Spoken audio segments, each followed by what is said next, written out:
J'ai découvert que toi aussi, en 2015, tu fais une newsletter papier qui s'appelle la Marketing Master School. Est-ce que tu peux me dire pourquoi est-ce que tu as choisi d'envoyer une newsletter papier? Tout simplement parce que c'est sur ce format-là que j'ai le plus appris, j'ai le plus progressé moi-même. Notamment en ayant étudié toutes les newsletters de Gary Albert, mais pas que. C'est ce que j'ai le plus de plaisir Enfin, on passe énormément de temps en tant qu'entrepreneur. Hein. Alors là, on parle pas que de copywriter ou de gens comme nous, de consultants, mais voilà, n'importe qui a un business sur le web, forcément, on passe un temps phénoménal devant un écran d'ordinateur. Et moi, c'est pas trop ma conception de la vie de passer 12 heures devant un écran. Voilà, au bout de 5 heures, j'arrête. Enfin, je peux continuer à bosser, mais différemment. Et il y a deux formats que j'adore, c'est le format audio et le format papier. Mais le format papier encore plus, parce que j'adore lire, j'adore écrire. Et globalement, enfin ouais, c'est le format sur lequel je prends le plus de plaisir à apprendre, qui est le plus facile pour moi, je trouve. Enfin, je sais pas, peut-être parce que j'ai une mémoire visuelle, peut-être parce qu'on peut prendre des notes sur le côté, peut-être parce que ça nous repose les yeux après avoir passé du temps sur l'écran, peut-être parce qu'on peut emmener ça partout.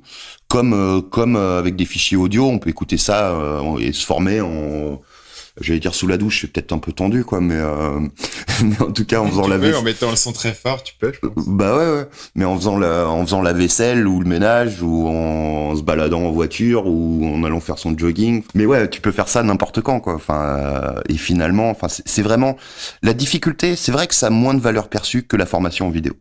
Après, il y a un moment où tu te dis, ok. Est-ce que j'ai envie de monter un business qui rapporte des millions chaque mois et d'avoir une offre à abonnement? Parce que, en l'occurrence, la newsletter de la Marketing Master School, c'est une des choses que j'envoie dans mon offre à abonnement, donc qui est une formation globale sur le marketing. Mais c'est aussi, donc il y a ce support-là qui est principalement là pour enseigner des techniques d'emailing, de copywriting, de persuasion, enfin toutes les choses qui passent mieux au format texte. Et c'est aussi une des raisons. Voilà, c'est quand même pas simple d'expliquer comment écrire des super mailings, des super titres, des super argumentaires de vente en vidéo ou en audio. Ouais, mais je te parle pas de vidéo ou d'audio, mais tout simplement de choisir le format papier, parce que là, tu me parles du texte. Tu as choisi le format papier versus pourquoi est-ce que tu m'envoies pas un PDF chaque mois ou est-ce que tu avais une stratégie derrière? Parce que l'idée qui m'est venue, et je vais la partager avec toi, c'est que c'était une technique de différenciation. C'était de te dire, au lieu d'avoir une autre formation que tu vas recevoir dans ton email ou sur un site XY, je t'envoie un truc par papier, tu vas le recevoir dans la poste, tu peux l'attendre, comme quand t'étais gosse et que tu recevais le magazine, le Picsou Magazine, et que tu pouvais l'ouvrir et que tu le reçois dans la poste, et c'est un cadeau qui arrive. Non, mais il y a plein d'idées. Enfin, moi, j'adore le marketing offline. Enfin, c'est une des meilleures techniques que j'ai implémenté. Ça fait partie des choses, si ce n'est la chose pour certains de mes clients dont je me charge du marketing, qui a fait obtenir les meilleurs résultats depuis 6 mois, 1 an. Là, c'est quand je les ai fait passer à ce modèle-là aussi. Ça a plein d'avantages. Non seulement t'as ce côté, t'as hâte de recevoir le truc. En plus, c'est un truc que tu peux collectionner.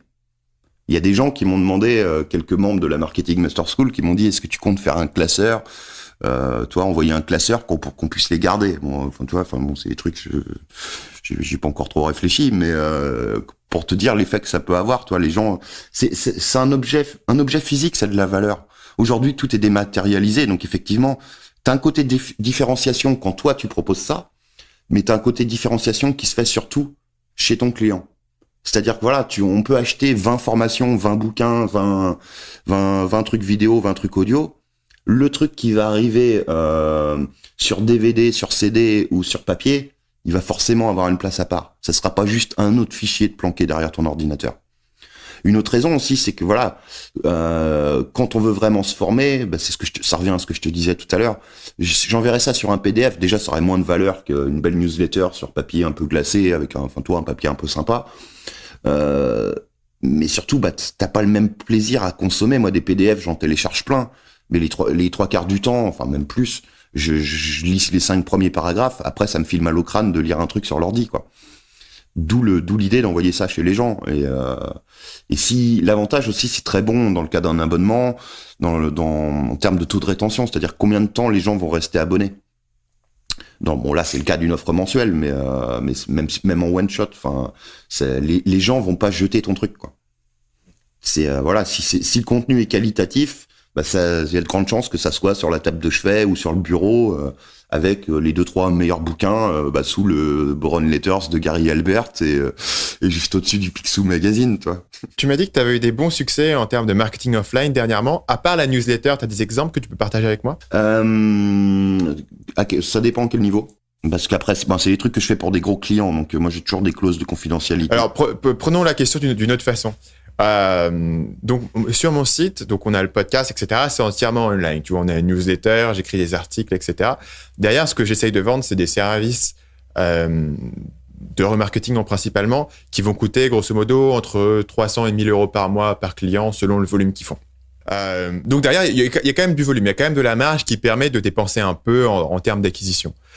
Toi, est-ce qu'il y a des idées qui te viennent de stratégies qu'on pourrait implémenter dans ce cas-là, offline, qui permettraient de sortir du lot par rapport à mes concurrents? Si tu es le seul sur ton marché qui est spécialisé sur les stratégies d'acquisition via du remarketing, de la pub Facebook, des choses comme ça, si tu es le seul sur ton marché à envoyer du contenu gratuit par la poste, alors pas forcément sous forme de newsletter papier, ça peut être newsletter papier, ça peut être une clé USB avec des formations dessus, ça peut être un CD, un DVD. Si t'es le seul à régulièrement envoyer des choses gratuitement à tes meilleurs prospects. Alors, comment est-ce que je qualifie mes meilleurs prospects? Les meilleurs prospects, j'ai créé une formation qui faut s'appeler Marketing Invisible, hein, si vous faites une recherche sur Lifestyler, si ça vous intéresse, sur le marketing offline. On mettra le lien en dessous si tu veux. Mais globalement, où j'explique toutes ces stratégies-là, mais bon, juste pour donner quelques clés déjà, le principe, ça va être de proposer des offres. Déjà, sur tes formulaires d'inscription, t'es pas obligé de demander uniquement l'adresse mail, mais tu peux aussi demander les coordonnées postales. Mais est-ce que ça va pas faire plonger mon taux de conversion si je commence à ajouter des champs? Alors, tu vas avoir moins de conversion. Mais après, ce qu'il faut voir, c'est que derrière, tu vas augmenter énormément ton taux de conversion et surtout ton panier moyen d'achat ou de vente, enfin ça dépend de quel côté tu le vois, par visiteur. Et si tu arrives à vendre des prestats à 800, 1000 euros par mois comme des petits pains ou 10 fois plus facilement, qu'est-ce que tu t'en fous d'avoir 50 inscrits au lieu d'en avoir 500?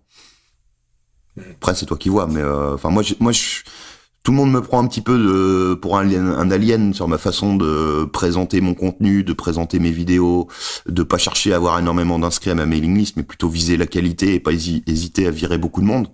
Mais au bout du compte, voilà, quand on s'adresse uniquement aux très bonnes personnes, faut savoir ce qu'on veut. Ça sert à rien de chercher à avoir plein d'inscrits si finalement personne n'achète derrière. Des fois, vaut mieux leur demander de baisser tes conversions, mais mieux qualifier, en savoir plus, de façon à leur proposer quelque chose qu'ils vont vraiment vouloir derrière. Dès les premiers mailings, dès les premiers contenus gratuits que tu leur envoies du sur-mesure. Si tu fais ça, forcément, tu vas avoir des meilleurs résultats à terme. Même si tu prends en compte le fait que tu vas baisser en transformation, parce que tu demandes effectivement aux gens de remplir deux, trois trucs en plus. Donc ça, c'est pour la partie formulaire. Après, rien ne t'empêche de proposer des offres d'appel, juste simplement avec le seul double objectif. Le premier, c'est de transformer tes visiteurs en clients. Et le second, c'est surtout de récupérer l'adresse postale.